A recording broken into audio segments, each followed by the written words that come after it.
ញាធរខេត្តកំពង់ចាមសម្រេចដកហូតដីប្រឡាយទឹកបន្ទាប់ពីមានការកប់កាត់គ្នាលួចធ្វើប្លង់រឹងពីបុគ្គលមួយចំនួនមកជាសម្បត្តិរដ្ឋវិញ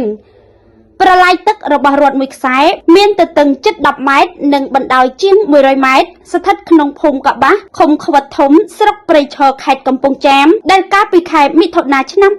2025មានការខົບខិតគ្នាលក់និងចេញប្លង់កម្មសិទ្ធិបានសម្រេចជាលើកទី2ឲ្យទៅបុគ្គលម្នាក់កាន់កាប់តែពេលនេះត្រូវបានរដ្ឋបាលខេត្តកំពង់ចាមសម្រេចដកហូតទុកជាសម្បត្តិរដ្ឋវិញហើយផ្អែកលើលិខិតរបស់រដ្ឋបាលខេត្តកំពង់ចាមលេខ1219/26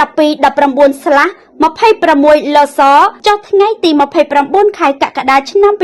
2026ជម្រាបជូនលោកអភិបាលនៃគណៈអភិបាលស្រុកព្រៃឈរលោកប្រធានមន្ត្រីរៀបចំដែនដីនគររូបនីយកម្មនិងសំណង់និងសរិយោដីខេត្តស្ដីពីករណីដកហូតក្បាលដីលេខ031308.0735មកជាទ្រព្យសម្បត្តិរដ្ឋក្រោមសិទ្ធិនៃការគ្រប់គ្រងរបស់សាលាខេត្តកំពង់ចាមយោងលិខិតលេខ10កុដ85/26 លសចុះថ្ងៃទី30ខែមិថុនាឆ្នាំ2026របស់រដ្ឋបាលខេត្តកំពង់ចាមរបាយការណ៍របស់ក្រុមការងារចម្រុះនៃរដ្ឋបាលខេត្តកំពង់ចាមចុះថ្ងៃទី8ខែកក្កដាឆ្នាំ2026ចំណារបស់ឯកឧត្តមអភិបាលនៃគណៈអភិបាលខេត្តកំពង់ចាមចុះថ្ងៃទី10ខែកក្កដាឆ្នាំ2026សេចក្តីដោយជម្រាបក្នុងកម្មវត្ថុខាងលើរដ្ឋបាលខេត្តកំពង់ចាមសូមជម្រាបជូនដល់លោកអភិបាលស្រុកនិងលោកប្រធានមន្ត្រីជ្រាបថាបន្ទាប់ពីការចុះពិនិត្យស្រាវជ្រាវករណីបណ្ដឹងទៅអង្គភាពប្រឆាំងអំពើពុករលួយលើករណីចុះបញ្ជីក្បាលដី03130408.0735ឃើញថា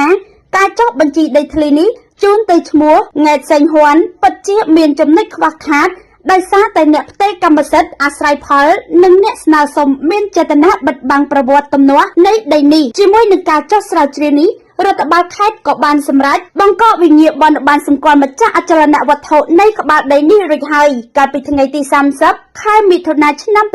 2026ជាគោលការណ៍អនុវត្តបន្តរដ្ឋបាលខេត្តសម្រេចដកហូតក្បាលដីនេះមកជាសម្បត្តិរដ្ឋវិញក្រមសិទ្ធិនៃការគ្រប់គ្រងរបស់សាលាខេត្តកំពង់ចាមផ្ទាល់អាស្រ័យដូចនេះសូមលោកអភិបាលស្រុកនិងប្រធានមន្ត្រីទទួលជ្រាបនិងសម្របសម្រួលជាមួយប្រជាពលរដ្ឋនិងស្ថាប័នពាក់ព័ន្ធដើម្បីដំណើរការផ្ទេរសិទ្ធិគ្រប់គ្រងក្បាលដីខាងលើមកជាទ្រព្យសម្បត្តិរដ្ឋក្រោមការគ្រប់គ្រងរបស់សាលាខេត្តវិញសាធារណជនពិតជាមានសេចក្តីត្រេកអរជាពន់ពេកទៅលើការសម្រេចដកហូតទុកជាសម្បត្តិរដ្ឋវិញហើយពួកគាត់ពិតជាចង់ឃើញការអនុវត្តទោសទៅលើបុគ្គលឬមន្ត្រីណាដែលពាក់ព័ន្ធជុំវិញករណីខាងលើដើម្បីកុំឲ្យមានរឿងដដែលនេះកើតឡើងជាលើកទី3ឬលើកក្រោយទៀតនៅលើទីតាំងនេះតែយ៉ាងណាប្រជាពលរដ្ឋដែលរស់នៅដីជាប់ប្រឡាយដែលបានចាក់ដីលុបនោះស្នើអាជ្ញាធរខេត្តកំពង់ចាមពិសេសឯកឧត្តមអ៊ុនចន្ទាអភិបាលនៃគណៈអភិបាលខេត្តមេត្តាពន្លឿនឲ្យបានឆាប់ទៅលើការកាយប្រឡាយ